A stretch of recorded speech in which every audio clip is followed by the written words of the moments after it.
जी अस्सलाम वालेकुम। मैं रऊफ़ क्लास आपके सामने नए वीला के साथ हाज़िर हूँ। नवाज शरीफ साहब की आपने हिफाजती ज़मानत जो है उन्होंने वो मांग लिया, राहदारी की आप उसको कह सकते हैं। नैब ने भी कोई उस पर कुछ ज़्यादा मुखालफत नहीं की, उनको एडमिट भी कर लिया गया। सो उस पर बड़े डाउट्स पैदा होना शुरू हो गए कि सारी चीज़ें जो है ना प्री प्लान्ड हैं ऑलरेडी। जो कुछ भी कहा जा रहा था और राना सनाउल्लाह साहब ने कहा था कि ना वो सबसे बात होगी, सबसे डील होगी। और जब एंकर ने आगे से पूछा था सबसे मुराद आपकी, तो उन्होंने कहा जिनका आप समझ रही हैं उनसे भी हमारी बातचीत होगी। सो उनको उनकी जो बात थी राना सनाउल्लाह साहब की, उस वक्त लोगों को शायद डाउट्स हुआ होगा। वो बात आप बिल्कुल सामने आ रही है कि बड़े लेवल पर, बड़े पैमाने पर सारी चीज़ें अंडरस्टैंडिंग जो है वो हो चुकी है। कोई नई बात हो तो मतलब लोगों को लगेगी कि नई बात हो रही। मेरा नहीं ख्याल कि कोई नई बात हो रही। पाकिस्तान जैसे मुल्कों में इसी तरह की चीज़ें होती हैं, जब जाने लगते हैं उसी तरह उस वक्त भी एक ब्रॉड अंडरस्टैंडिंग होती है, वापस आने लगते हैं तो भी ब्रॉड अंडरस्टैंडिंग होती है। और आपको बड़े पावरफुल सर्कल जो है ना उनके साथ आपको डील करना पड़ता है। बेनज़ीर भुट्टो साहबा ने भी पाकिस्तान वापस आने के जनरल मुशर्रफ से NRO की डील की थी। नवाज शरीफ साहब हैं, वो भी एक तरह का यही कहा जा रहा है कि NRO करके आ रहे हैं। और बेनज़ीर भुट्टो साहबा ने भी वज़ीर आज़म बनना था, नवाज शरीफ साहब ने भी वज़ीर आज़म बनना है। वो अभी से कह रहे हैं चौथी दफ़ा वो वज़ीर आज़म बनेंगे। सो वो बड़ा एक इंटरेस्टिंग एक पहलू है कि अभी आज 18 हो गया, 3 दिन बाद जो है वो पाकिस्तान में लैंड कर रहे हैं। वो कैसे सारी चीज़ें मैनेज हो गई या हो रही हैं, कल परसों तक पता चल जाएगा। कल की डेट उन्होंने मेरा ख्याल रखी हो। सब पूरा लोग जो हैं वो उस पर फोकस किए हुए हैं कि नवाज शरीफ साहब की वापसी जो है उसको किस तरह मैनेज किया जाएगा। और सबसे बड़ा सवाल जो उनको कैसे वज़ीर आज़म बनाया जाएगा। इसके साथ एक और बड़ी डेवलपमेंट हुई सुप्रीम कोर्ट ऑफ पाकिस्तान में, वो है रियाज मलिक साहब के हवाले से। रियाज मलिक साहब में हर दौर में हर वक्त कोई ना कोई ख़बर का हिस्सा वो बनते रहते हैं। और वो कहते हैं ना, न्याज साहब की बहुत बड़ी पंजाबी की मशहूर उनकी नज़म जो है, कुछ सानू मरण का शौक भी सी, कुछ शहर के लोग भी जालिम सन। तो वही वाला हिसाब है, कुछ शहर के लोग भी जालिम होते हैं, हुक्मरान, सिविल मिलिट्री ब्यूरोक्रेसी भी मलिक साहब के साथ ज़रा वो टाइट रहती है, टफ रहती है। जेब भारी है ना उनके पास, बड़ा बैग है, बड़ा पैसा है उनके पास। तो वो ख़ुद भी कुछ मलिक साहब को शौक़ है कि सियासतदानों पे वो पैसा खर्च करें, माल बनाएं या लगाएं उन पे, उनको अपनी जेब में रखें। तो दोनों साइड से। और मलिक साहब जो हैं बड़े एक बिग पॉलिटिकल ब्रोकर के तौर पर भी हमेशा सामने आए, हुकूमतों को मतलब वो क्या जलसे जुलूस फंड करने में। बल्कि एक दफ़ा तो उन्होंने ज़हीर इस्लाम अब्बासी साहब जब DGIS थे तो उस वक्त की बात है, उन्हें भेजा गया था कि आप जो हैं, जब नवाज शरीफ साहब के खिलाफ धरना इमरान खान साहब लेकर आए थे कि आप जो है और नवाज शरीफ साहब को कहें इस्तीफ़ा दे दें। तो ये गए थे उनके पास पैगाम लेके कि आप इस्तीफ़ा दे दें।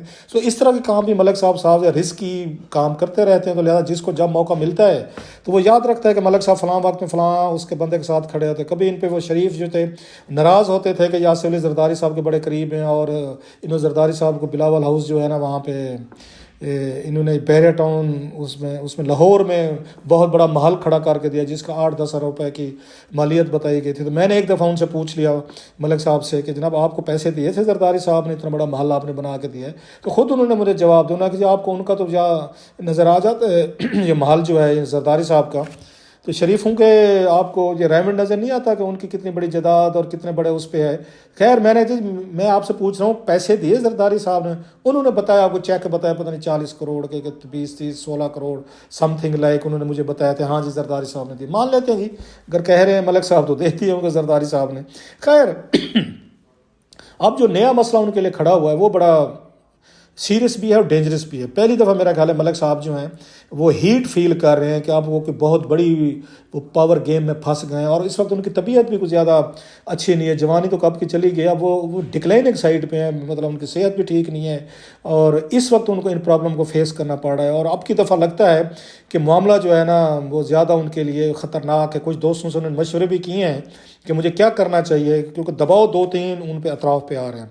सुप्रीम कोर्ट ने, जैसे मैंने कहा कि आप उन्होंने वो 190 मिलियन पाउंड वाला जो है वो निकाल लिया कि जनाब ये पैसा किधर आया, कैसे आया, बहर की मनी थी, इसको कैसे इमरान खान साहब ने एडजस्ट कर दिया था इसमें यहाँ पर वो जो उसको सुप्रीम कोर्ट का जुर्माना था जो उन्होंने देना था, वो अब कह रहे हैं मेरे पास तो पैसे नहीं है, मैं कहाँ से 470-80 बिलियन रुपीज़ जो है आपको दूँ, जितना 50-60 अरब दे चुका हूँ उसी को बहर समझे। जो मलिर का कराची का कहते हैं DHA के हवाले से कंपनसेशन जो पिछले बेंच थे वो जो फैसले करके गए थे, जो अभी उन्होंने उसकी पेमेंट नहीं की, सो वो दोबारा केस उठ गया। डेफिनेटली जब 90 मिलियन पाउंड का केस उठता है तो इसका लिंक जाकर बनता है अल कादिर ये ट्रस्ट से, जो बुशरा बेगम साहब और इमरान खान साहब जो हैं इन्होंने वहाँ पे इनको ज़मीन दी गई थी और कुछ 400 ये कनाल से ज़्यादा की ज़मीन थी जिस पे अल कादिर यूनिवर्सिटी बनाई थी। वहाँ पे उन्होंने कोई स्पिरिचुअलिज्म पे क्लासेस लेनी थी, कोई इस तरह के और बातें होनी थी, स्ट्रक्चर भी खड़ा करके दिया उन्होंने, कोई 20-22 करोड़ रुपए की उन्होंने कोई एंडोनमेंट फंड भी दिया, तनख्वाहें भी देनी थी। सो वो ये पूछते हैं,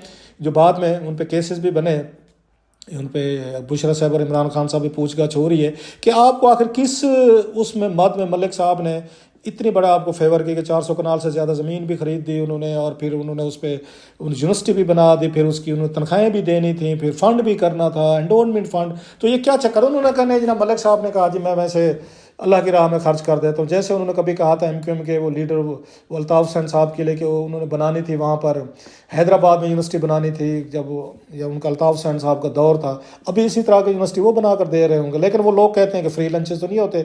सो मलिक साहब के बारे में यही कहा जाता था कि वो 190 मिलियन पाउंड जो थे जो एडजस्ट करवाए थे शहजाद अकबर साहब ने कंपनी ने, तो उसके बदले में उन्होंने ये कुछ करवाया था सारे का सारा। अब ये बात जो है यहाँ से सारी चीज़ें जो अटैच है जो मलिक साहब के लिए मसला बन रही हैं। इस वक्त ये सोचा जा रहा है कि खान साहब इस वक्त साइफर केस में फंसे हुए हैं, साथ में वो तोशा खाने वाले में सज़ा हो गई थी, ज़मानत होगी, फेयर इनफ। साथ में वो एक और कह रहे हैं कि ये बड़ा केस है, ये भी क्लोज एंड शट समझा जाता है। सो केसेस वो खान साहब पे खोले जा रहे हैं या बनाए जा रहे हैं या बन रहे हैं जिन पे खान साहब को सज़ा होनी ज़रूरी है और जिसके लिए उन्हें गवाह जो हैं अवेलेबल हैं। ये सबसे बड़ी इंटरेस्टिंग चीज़ है। जब उन्होंने वो किया था इसका तोशा खाने वाला था, वो भी डॉक्यूमेंटेड चीज़ें थी, रिकॉर्ड पे थी, या बाद में जो दुबई के थे फ़रूक साहब उन्होंने सारी चीज़ें बता दी थी कि ये लें, इस तरीके से मुझे घड़ियाँ बेची गई थी। सो वो सबूत बहुत सारे पक्के थे, केस हुआ, सज़ा हो गई। अगरचे PTI वाले कहते हैं कि कानूनी तौर पर उन्होंने जो कुछ भी लिया ठीक था, सज़ा नहीं बनती थी, फेयर इनफ, उसमें ज़मानत अभी उनको मिली हुई है। दूसरा केस जो था again close and short case था, उसमें था ये साइफर वाला जिसमें 14 साल सज़ा की बात हो रही है। उसमें भी दो सबसे बड़े अहम गवाह जो हैं उनको मिल गए, इनको प्रोसिक्यूटर को, या मौजूदा रजीम आप कह रहे हैं, जो भी लोग हैं इन एस्टेब्लिशमेंट कह लें। इसमें एक आज़म खान साहब और साथ में है असद मजीद साहब, जिन्होंने डिप्लोमेट, जिन्होंने लेटर लिखा था, साइफर लिखा था, उन्होंने भी अपना बयान जमा करवा दिया है, और आज़म खान साहब ने भी जमा करवा दिया। आज़म खान साहब के बयान में 6 ऐसी चीज़ें जो खान साहब को बिल्कुल उनको फंसा रही हैं, फंसा के आ रही है, सज़ा दिलवा रही है। और अगर आज़म खान साहब ने ये सारी बातें वहाँ कोर्ट में जरह के दरमियान इमरान खान साहब के मुंह पे कह दी, उनके वकीलों के जरह के दरमियान जो लिख के दिया है, तो खान साहब के लिए अकेली मेरा ख्याल है वो काफ़ी बहुत बड़ा उन्होंने खान साहब पर इल्ज़ामात लगाए हैं कि इमरान खान साहब जो थे उनके वज़ीर आज़म और वो प्रिंसिपल सेक्रेटरी थे आज़म खान साहब, उन्होंने क्या कुछ कैसे मैनेज किया और किस तरीके से डैमेज हुआ है, चोरी हुआ है, और पाकिस्तान आर्मी को मलाइन करने के लिए, US अमेरिका तल्लुकात ख़राब करने के लिए, और बड़ी बड़ी चीज़ें। या यहाँ पर यह कह देना कि साइफर तो खान साहब के पास ही था, उन्होंने चोरी की, उन्होंने कहा जी चोरी हो गया लेकिन मैंने तो उन्हीं को कॉपी दी थी। सो वो बड़ा डेंजरस वहाँ पे मिल गया। साथ में वो असद मजीद साहब कहते हैं जी मैंने तो अपने साइफर में कहीं लफ्ज़ ही नहीं लिखे थे कि उसमें थ्रेट लिखे हैं, या उसमें थ्रेट या साजिश वाला तो लफ्ज़ ही नहीं था।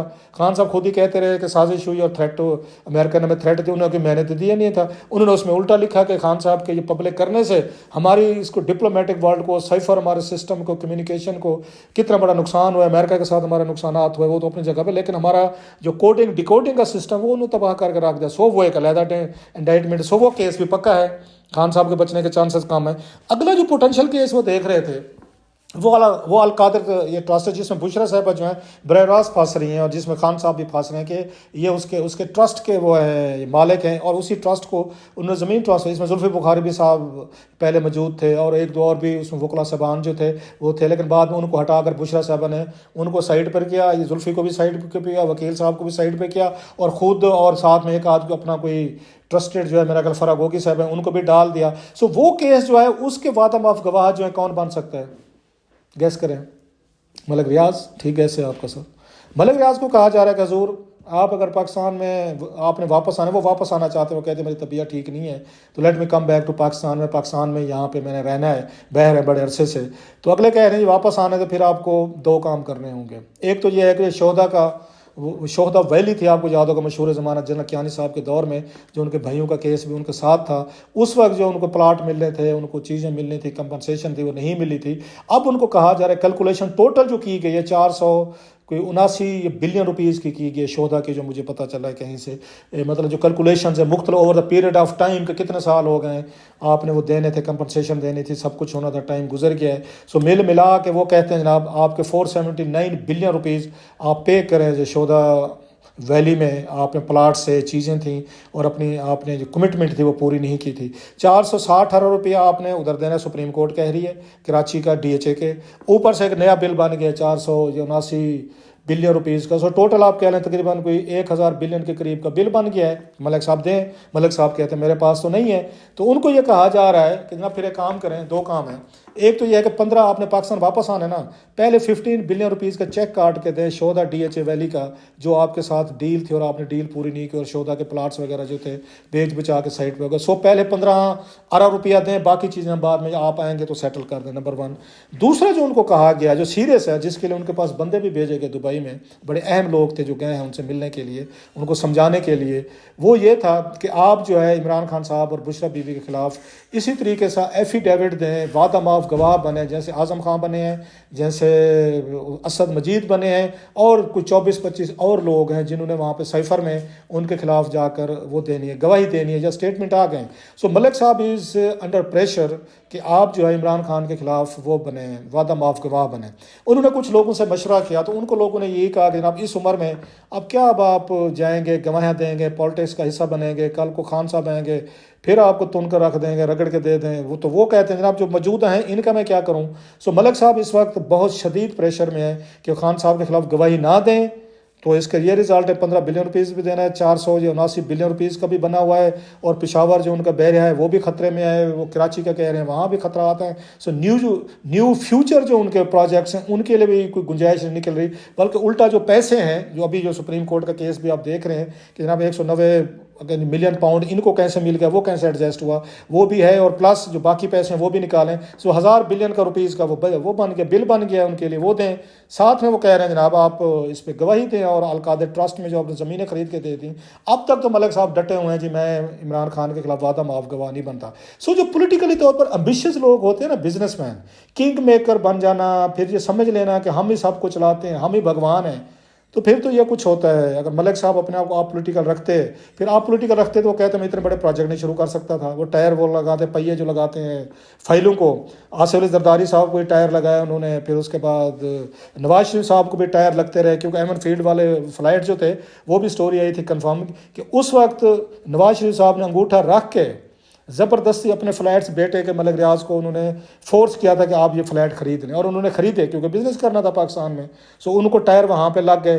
फिर ये इमरान खान साहब की बारी लगी, इमरान खान साहब ने कहा मुझे भी टायर लगाएं, इनको भी टायर लगाया। जो अलकादर ट्रस्ट का स्कैंडल है सारा, बैरिया टाउन वहाँ पे पेशावर में जो इजाज़त दी गई ज़मीनें वगैरह खरीदेंगी, NOC वगैरह सारी चीज़ें, वहाँ फंडिंग की, इधर उन्होंने यहाँ फंडिंग की, 190 मिलियन पाउंड वो क्या। सो इन्होंने मलिक रियाज साहब ने सबको काना करके रखा है। जरदारी साहब को किया, नवाज शरीफ साहब को किया, और इमरान खान साहब को भी किया, जो कहते थे मैं तो किसी से काना नहीं होता। अगले उन्होंने कहा इधर है, हम आपको करके दिखाते हैं। अब खान साहब भी फंसे हुए हैं, मलिक रियाज साहब भी फंसे हुए हैं। सो ये कहानी सारी बन चुकी है। मलिक साहब अब तक तो डटे हुए हैं जो मेरी इतलात है, लेकिन अगर वो डटे हुए हैं तो उन पर दबाव इतना है, ना उनको वापस पाकिस्तान आने दिया जा रहा है, ना उनके फर्दर प्रोजेक्ट्स हैं वो होंगे, और उनको यही शराइत रखी गई है कि अगर आप अपने से चाहते हैं कि वापसी नॉर्मल तरीके से पाकिस्तान में सारी चीज़ें करना चाहते हैं, इमरान खान साहब के खिलाफ पूरी अलकादर ट्रस्ट की वो डिटेल भी दें, एफिडेविट भी दें, वादा माफ गवाह बने, अदालत में जाएं और गवाहियाँ भी दें बुशरा साहब और उनके खिलाफ भी, और प्लस जो 15 बिलियन रुपीज़ उसका है शोधा का है, DHA का, वो भी दें।